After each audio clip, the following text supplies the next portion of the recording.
భారత మాజీ ప్రధాని దివంగత నేత రాజీవ్ గాంధీ వర్ధంతిని బుధవారం నల్గొండ పట్టణంలోని హైదరాబాద్ రోడ్డు వీటీ కాలనీలో ఘనంగా నిర్వహించారు. ఈ కార్యక్రమంలో ఎమ్మెల్సీ శంకర్ నాయక్ ముఖ్య అతిథిగా పాల్గొన్నారు. భారత మాజీ ప్రధాని దివంగత నేత రాజీవ్ గాంధీ వర్ధంతిని బుధవారం నల్గొండ పట్టణంలోని హైదరాబాద్ రోడ్డు వీటీ కాలనీలో ఘనంగా నిర్వహించారు. ఈ కార్యక్రమంలో ఎమ్మెల్సీ శంకర్ నాయక్ ముఖ్య అతిథిగా పాల్గొని పట్టణ కాంగ్రెస్ పార్టీ అధ్యక్షుడు గుమ్మల మోహన్ రెడ్డి, మాజీ municipal chairman Murri Srinivas Reddy, vice chairman Abbagoni Ramesh Goud, market committee chairman Jukuri Ramesh, మాజీ జెడ్పీటీసీ వంగూరి లక్ష్మయ్యతో కలిసి రాజీవ్ గాంధీ విగ్రహానికి పూలమాలలు వేసి నివాళులు అర్పించారు.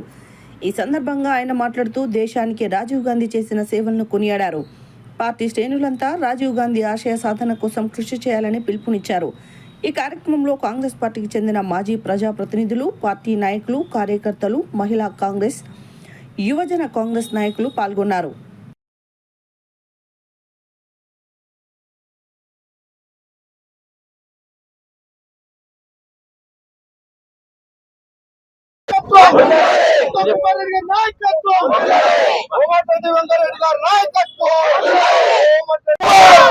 రాజీవ్ గాంధీ, సోనియా గాంధీ గారి నాయకత్వం, రాహుల్ గాంధీ గారి నాయకత్వం, కోమటిరెడ్డి గారి నాయకత్వం.